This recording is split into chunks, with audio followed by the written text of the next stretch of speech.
Item 10. Thank you, and through the chair. So, councillors, it's just the forward work program item. It's quite standard, but this is the first one, I think, for this new financial year. All we've done here, and I think you could expect this going forward, is just put a bit of torchlight on particular items coming up in the next 2 to 3 months. So alongside the attachment, which is very standard and just emphasises the annual plan budget work, annual reports, Panuku coming forward in terms of their program, corporate property portfolio as well. So alongside the standard items, we've called out four aspects of the work program we've got on the go over the next month or so, and indicated whether things are making their way there to a workshop or a committee. So just calling that out very quickly. In the workshop space, in the next 6 to 8 weeks, we want to have a good discussion around the weather tightness challenge we have in front of us, and giving councillors a good update of the thinking there. We've been talking about having a workshop on treasury and debt management issues for some time. We've got 3 independent external members of our treasury management steering group. I think it's a good opportunity to bring them forward and for you to meet with them and hold a broader discussion around debt management. So we want to do that this side of Christmas as well. And then we've got a couple of items there. The Collindale Park, where we're flagging here that we will be bringing forward a report to committee in November, addressing both the status of the development agreement with Speedway and also budgetary impacts of the proposed development. So that's in November. And you've got on a workshop this afternoon the rating team talking through the issues around rating, or some religious premises having been captured in some of our rating data and policy, and that needs to be worked through. And this is just flagging that we'll bring the actual paper to committee in November. So the only other aspect I was going to mention there, and it's now on the screen, having had that workshop this morning, giving you a sense more broadly around tax matters and some of the asset ownership considerations that we canvassed, there'd be an opportunity here just to cement that in the work program over the next 4 to 6 weeks, and we'll just respond as we said we would, but it gets it on the table. Okay, right. We have moved by Councillor Simpson. I'll second. Any questions? Oh, sorry, Councillor Fletcher. Thank you, Matthew. I want to ask a question, just so that when I understand the work program that you've got going ahead, what principles that you're working from. The workshop that we're having later today in and around the rating of places of worship, what is the threshold for where officers make a decision before it's put to councillors? You know, it's an issue of really disclosure. So that's one. And two, and as part of that, where there may be a funding request made from an external party,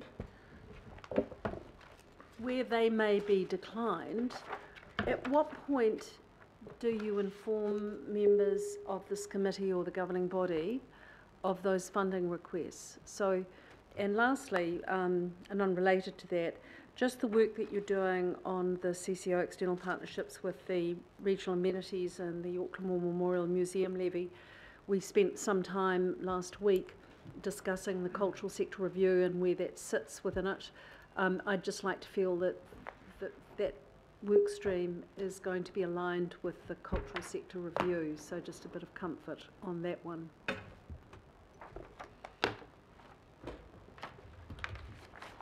Through the chair, not sure I'll be able to come back on all of those. Let me have a go. So, in terms of disclosure, what are we thinking there? We're thinking much more. So staff, including myself, are very keen that this process, which is to try and make it as clear as we can be on what we're working on let's say in a 2 to 3 month time horizon, that we just get used to that rhythm. So I think things work best when we're clear about that. Councillors know the context. Hopefully in all instances, if not many, you've been involved in sort of commissioning or sponsoring that work and you're aware of where it's come from. So what we're trying to signal here is, what are we saying there? Lowering the threshold in a sense to ensure that you've got greater visibility of the entirety of the, let's call it the meaningful work program. I mean, we have staff working on lots of things. We've got to use our judgment sometimes as to those things where we think there'll be more political interest, but we're seeking to do that here. And I'm happy to be held with my folk to the notion that as we meet each month, we're turning our minds to keeping this up to date and picking up additional things as they come in.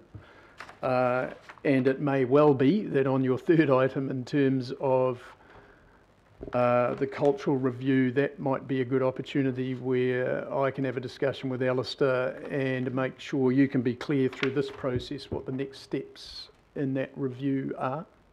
I think that's really helpful, Matthew. I mean, on some occasions, I will admit that I felt there were things that I would have liked to have known as a member of this committee.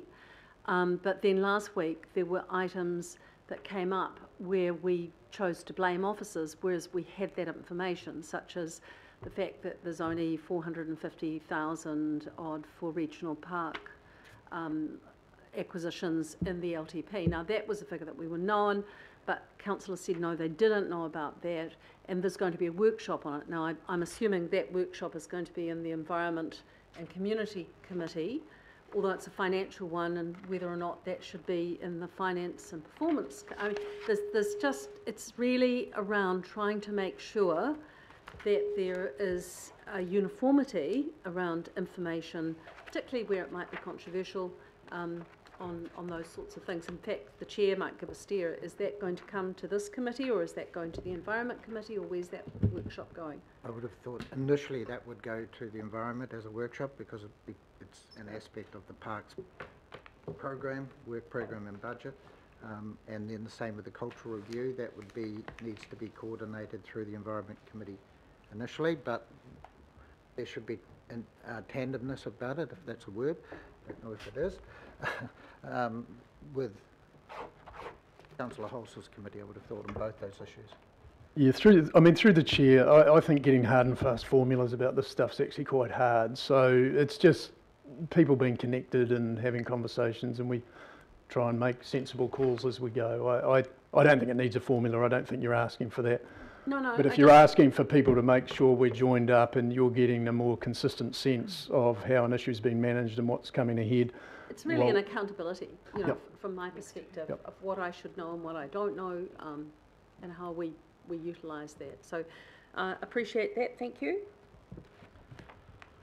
Good. No other questions or comments, councillors? Right, we have a mover and a seconder for this, so A and B. Put the resolutions. All those in favour? Aye. Against? No one against. Right. Item number 11.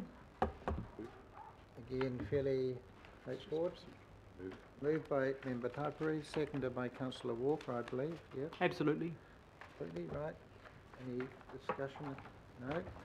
Put the resolution. All those in favour? Aye. Against? Right. No. There's no extraordinary items to consider, so I will move the procedural motion to exclude the public. Second. Seconded by Councillor Simpson. Those in favour? Aye. Okay. Right. You've now got 2 minutes break to stretch your legs. It takes 2 minutes, I've been told. Yes. Really? 1 minute to get up, 1 minute.